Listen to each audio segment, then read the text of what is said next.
Before I start the video, I would like to remind people that this script has been not written by me, but a tester for chasing, but I've made a couple modifications to it. I'd also want to remind the viewer, subscribe and watch the video like this so I can pay my bills. Thank you very much.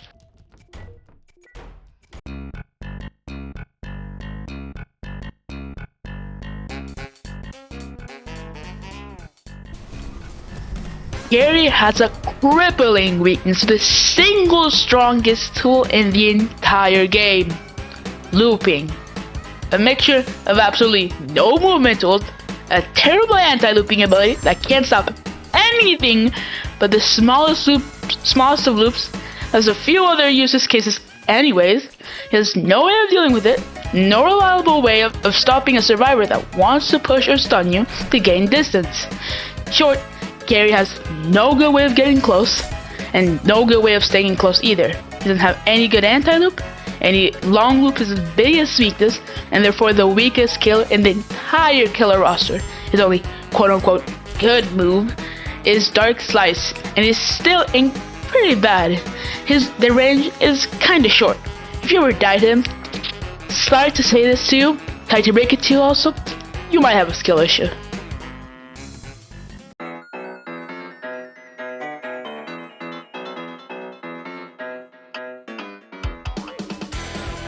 Sketch is the worst viable killer in the game. It can lobby wipe consistently at a high level, but that doesn't mean this killer is perfect.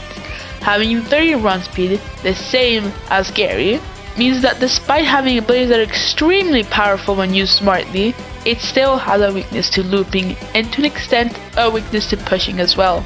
Certain items like Swapper or Bandage are also extremely difficult for Sketch to consistently deal with. Lastly, it can combo out of its pillar ability, which every other projectile ability can do. The end lag is so high that survivors can use Bandit or Adrenaline after getting hit by pillar and be completely safe from any range.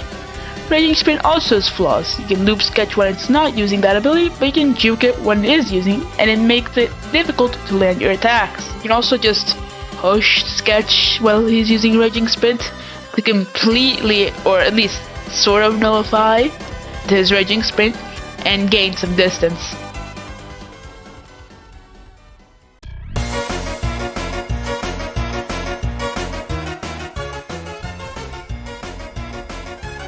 Loki was the best killer in the game for the vast majority of the lifespan of the game until the Sangorna update nerfed his ability cooldowns.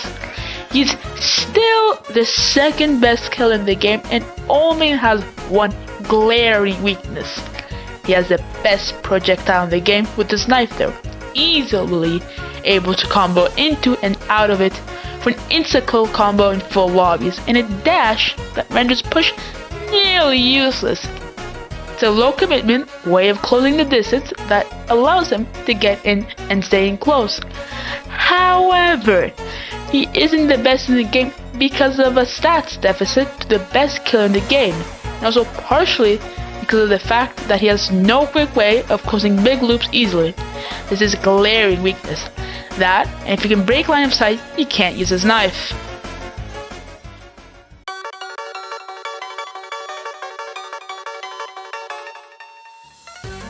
Sebastian is, in very many aspects, a better version of Sketch, and is the best killer in the whole game.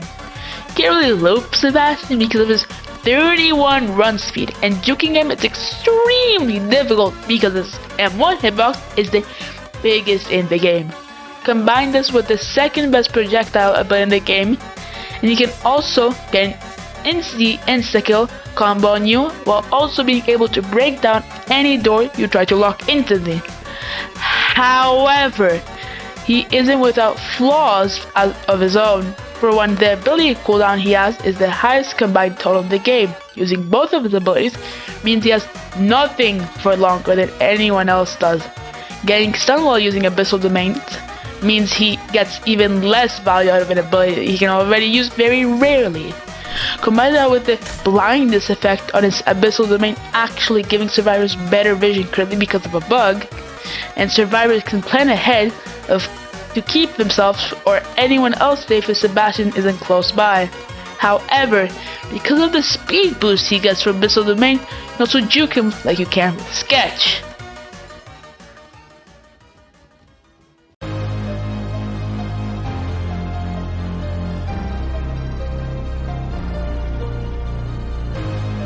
Zangorna also a crippling weakness to looping, which is ironic because she was added in an attempt to stop looping.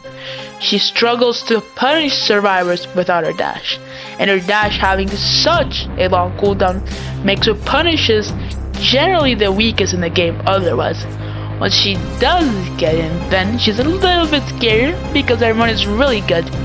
But she is the weakest killer in the game at dealing with push, because she has no projectile to trade with it. Not to mention that her entire first level is entirely unusable in 90% of situations, when it's supposed to be the thing she uses to stop blueprints. Takes about 3 seconds to throw it out, and another 3 seconds after that for the throne seed to do anything. There's so much time where Zangorna isn't moving quickly, isn't attacking, and isn't able to stop a loop effectively. Not only that, but the amount of time that the flow is active is 5 seconds total. It's just a small amount of time where she's actually denying an error before it goes away on its own. On top of that, can only slow down one survivor at a time, so she can't even crowd control.